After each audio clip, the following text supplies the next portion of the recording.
Hello hello, bienvenue sur le podcast Les choses de la vie. Les choses simples sont belles. Partageons des ondes positives et profitons pleinement de chaque instant que nous offre la vie. J'espère que mon contenu te plaira et je te dis à très vite.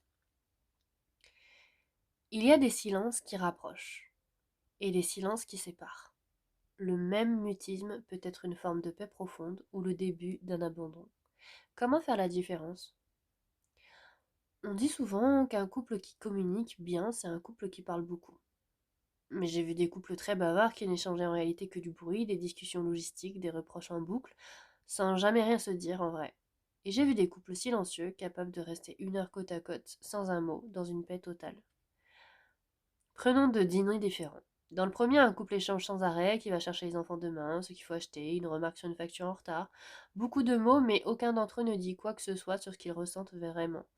Dans le second, un couple dîne presque en silence, chacun plongé dans sa journée, et pourtant ce silence est traversé de regards, d'un sourire échangé, sans raison précise, d'une main posée sur celle de l'autre. Le premier dîner est bruyant et vide, et le second est silencieux et plein.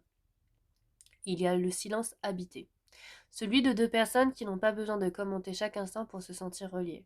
On lit, on cuisine, on marche, et le silence n'est pas un vide à combler, c'est un espace partagé. Ce silence-là repose. Il dit: je n'ai rien à prouver, rien à défendre, je suis bien là avec toi. Un exemple simple, deux personnes qui font un long trajet en voiture, sans musique, sans nécessité de parler pour combler l'espace.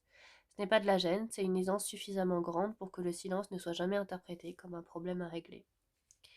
Et il y a le silence qui pèse, celui qui s'installe après une dispute non résolue, celui qui remplace une conversation qu'on n'ose plus avoir. Ce silence-là n'est pas une absence de mots, c'est un mur de mots retenus. On sent sa texture différente, il y a une tension dans l'air, une distance qui grandit doucement, jour après jour. Prenons l'exemple d'un désaccord sur un sujet sensible. Disons un choix de vie important ou une vieille rancune jamais vidée. Plutôt que d'en reparler, le couple évite soigneusement le sujet pendant des semaines. Le silence ici n'apaise rien, il enterre le problème sans le résoudre et chaque silence suivant devient un peu plus lourd que le précédent, chargé de tout ce qui n'a pas été dit. Le plus dangereux, c'est quand on confond les deux. Quand on se dit on n'a pas besoin d'en parler, on se comprend, alors qu'en réalité on a simplement renoncé à essayer. La routine peut donner un silence de fuite, les apparences trompeuses d'un silence de confiance. Une piste pour distinguer les deux. Le silence habité laisse de la place à la parole si elle vient. On peut le rompre facilement, sans gêne, sans peur. Alors que le silence de fuite, lui, il résiste à être rompu. Dès qu'on essaie d'y mettre des mots, il se referme ou déborde en conflit. Par exemple, testez ceci mentalement. La prochaine fois qu'un silence s'installe dans votre couple, essayez d'y glisser une phrase simple et anodine comme: à quoi tu penses? Si la réponse vient naturellement sans tension, c'est probablement un silence habité, et si la question crée un malaise, une esquive ou une réponse sèche du type "il y a rien", il y a fort à parier que ce silence cache quelque chose qui justement cherche à ne pas être dit.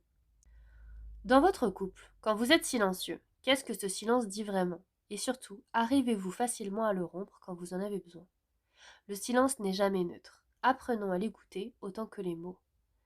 Je vous remercie d'avoir écouté mon podcast. Je vous dis à très bientôt pour un nouvel épisode. Et en attendant, prenez bien soin de vous.